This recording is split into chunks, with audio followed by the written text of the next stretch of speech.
What's up, everybody? This is Carter here with the Star Wars Station, and I'm bringing you our first ever made-for-YouTube video. We've put our podcasts up here before. We've done live videos on YouTube. We've done shorts on YouTube. This is the first time we're doing a dedicated video for YouTube, and what's so special to get that but the brand new, just announced open-world Star Wars video game. We are super excited. Colin and I cannot wait to get it rolling. And so the trailer, we got to take a look at it yesterday. And the trailer came out, and I had some trepidation. I don't know, it didn't speak to me for some reason. I wasn't super into it. I was excited, obviously. New Star Wars game, new Star Wars content, but nothing in the trailer was really hammering at me, except for the Han Solo and Carbonite was cool. It's kind of setting between Empire and Return of the Jedi. That was awesome. Time period really hit me, but everything else I was like, we'll see. And then the gameplay came out. And that is what knocked my socks off. And so I knew that I had to make our first YouTube video for Star Wars Station right here, where I sit here and we're going to watch the gameplay together, and we're going to talk about it. We're going to talk about the way this fits in the universe. We're going to talk about the new gameplay. We're going to talk about it all. It's going to be a lot of fun. I'm really, really excited to get this rolling. And so we're going to hop right into it. So I'm going to play this right here, and let's see this trailer. So, building to this for years, I mean, the rumor around the open world game has just been flying for years, and so I'm really, really excited that we're finally getting to see one of those. It's going to be super cool. I mean, just already from the trailer, you can tell that there's going to be a lot of open playability, but it's set in the underworld. You can see the Sabacc deck and the Imperial credits, and so this is an underworld-style game. I mean, it's really, really cool. It's what people have been wanting for a while in an underworld-style game. And so I think that that's going to scratch an itch that Star Wars fans have. No lightsaber, no Jedi, no mention of those things at all in the trailer. It's all about the underworld during the Empire, which is a really cool time period, especially leading right up to the Jabba's palace scenes in Return of the Jedi that we kind of got to see a glimpse of in the trailer. So right here, already, this gameplay is off in this single-player, third-person focused gameplay. I mean, it's going to feel a lot like Assassin's Creed because this is made by Ubisoft. It's going to feel like a lot of those kind of games. Red Dead Redemption, just all of those, third-person open-world games that we all really like. And so right here, the first part of the gameplay that I'm really, really excited for is Nyx the Axolotl. I'll probably already say I think I'm going to like him better than BD1. And the way that he can interact with the universe for you, attack people, distract them, move these buttons around, all those options being available for this guy are really, really cool. And I'm super excited. I'm betting that this gameplay trailer is probably released, it's going to be the first part of the game. It's not going to be the very first mission because it seems like you have a lot of abilities unlocked early on, but that it's going to develop into that soon. I like the sneaking around. I really hope that some of these levels can be done just through sneaking around. This right here is obvious. They want to show you the gameplay. They want to show you combat. But I would love if you could sneak around the whole thing and never engage in combat. I think that'd be a lot of fun and really rewarding and a cool play style. They're showing you some creative enemies with the shield and everything, and the Pike Syndicate and the Underworld being the setting, being the enemies, is perfect, because you're going to get the other Underworld elements thrown in there.'re going to have huts, we're going to have things like that like we saw in the trailer, but it is an exciting area to explore the Pikes with, and I'm really liking that they're attempting to bridge the visual gap between the Pikes in the Clone Wars and the Pikes in the Book of Boba Fett, and we see that in the trailer.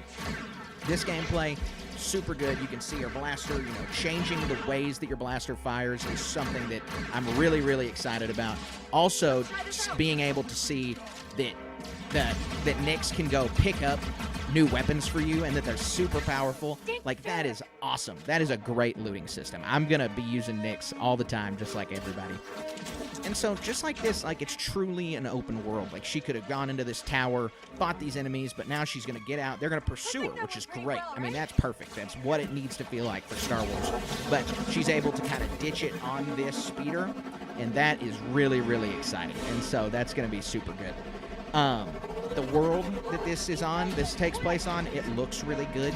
I'm excited for this planet, although it has a little bit of a Kobo feel. I mean, it looks Old West, it looks Wild West. We're going to see how the people are there, but it it kind of feels like Kobo. And so that's maybe my one gripe.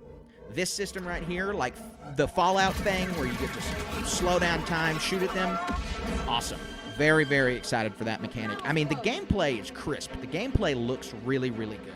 And I'm super happy about that because we needed just another... If this game knocks it out of the park after Jedi Survivor, people are going to be so excited, so hyped to do Star Wars gaming, and I'm very excited about that. I'm very, very excited about that. They'll probably forgive me. The speeder chases, the world, all that's going to be really cool. And so we're getting just a little bit of taste of the other ways that this game is going to play, and that you can see in the top left, the Pike Syndicate, that your rank reduced. This is also a Fallout-ish mechanic where your decisions matter. Like your real-world decisions and the impact are going to have on the game. We don't know the other factions yet. I can only imagine the Hutts may be it. I would love if they threw in the Rebel Alliance and the Empire as two factions that you're pleasing. I think a scene that we're going to see here in just a second really would reinforce those being active factions at the time. I would love to really play... I mean, you can take this in so many directions, I'm sure. You could be this really grizzled underworld figure. You could work for the Empire. You could probably help the Rebel Alliance. I'd really like to take the Han Solo route if I could. ND5, I love this droid. I mean, he is everything that I want in a droid.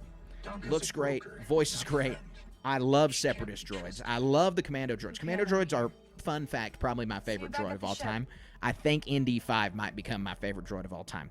I'm really, really, really interested in this character. He just looks cool. He sounds cool. I like this droid sidekick, but being the anthropomorphic, more like K2SO, C3PO thing, I'm excited about it. This Mon Cal gangster, that's totally cool. I'm happy about that. I'm happy to see a Mon Cal gangster. And then seeing these low-ranking Imperials, this low Imperial Navy officer interacting with the underworld is just really helps us see the blurred lines in the galaxy during this time period and all the time, really. I'm really excited. The underworld setting is perfect. It's so good. Nyx is so cute. I mean, it's just, you know, you look at BD1, BD1's adorable, but look at Nyx. I mean, you can't help it. You can't help it but love that. It's a great creature design. I mean, it really is. And it flips it on its head. You know, you have the protagonist, and then you have the sidekick. And so that's always been... I don't really know many of you. This is a tense scene right here. I'm really curious. She's got to have some kind of background with the Empire, like everybody does. But I won't have to. And then here is where we get to see the decision-making also take place, in that she's choosing to not bribe her. And so that's an important thing. Because now... Oh, this is so tense. She pulls the blaster. It is crazy. You won't make it off to Shara. She pulls the comm. I mean, it's just like you can really feel that the action's going to be to 11, that you're a scoundrel, that you are out there in the underworld. Like, these are things that you're doing in the Star Wars underworld that are really, really cool. I mean, I'm very excited about that. So now, with this announcement that she makes, you're going to see the bounty icon come in the top left of the screen. Obviously, it flashes wanted. And then there's going to be an Imperial cog up here to the left. I really like that bounty tracking system. I like the way that looks. It looks really good. Also, speaking of looks good, this game looks great. And upcoming is something about the way this game is going to run that I'm, like, over the moon about. I really can't believe that they were able to do it that way, but it really just truly is open world. I mean, you're in the Star Wars galaxy much more than you are with Survivor. I've got to say, I loved Jedi Survivor, and I love Fallen Order, but they're not open world, and they're not designed to be. With this, is a true open world. And so look at how seamlessly your takeoff transitions into the sky and into space, and you're the person who's doing that. You are the person driving that ship. And so I cannot wait to be able to fly out like that. And you get to fly the ship. You get to fire the ship. Like, these are things that people have been wanting in a Star Wars game for a really, really long time. And so we can't understate how exciting it is right here. You know, I mentioned that this takes place between Empire and Return of the Jedi, and so I'm really curious how they're going to work in all of the plot lines that have been added during that time period. I mean, we've had 4 comics running ongoing since 2020 taking place in that time period, and those have had 3 events, and all of those events have been surrounding the underworld, and now we're getting our 4th event in the time frame. Like, I don't think, I've seen people be pessimistic saying they're going to ignore it, they're going to wipe it clean with this game. I don't think that's the case. One, the galaxy's huge, so they can tell as many stories as they want. But two, we saw the consistency with the publishing initiatives during Jedi Survivor with the High Republic stuff. So I can only imagine they're going to respect the rest of canon too.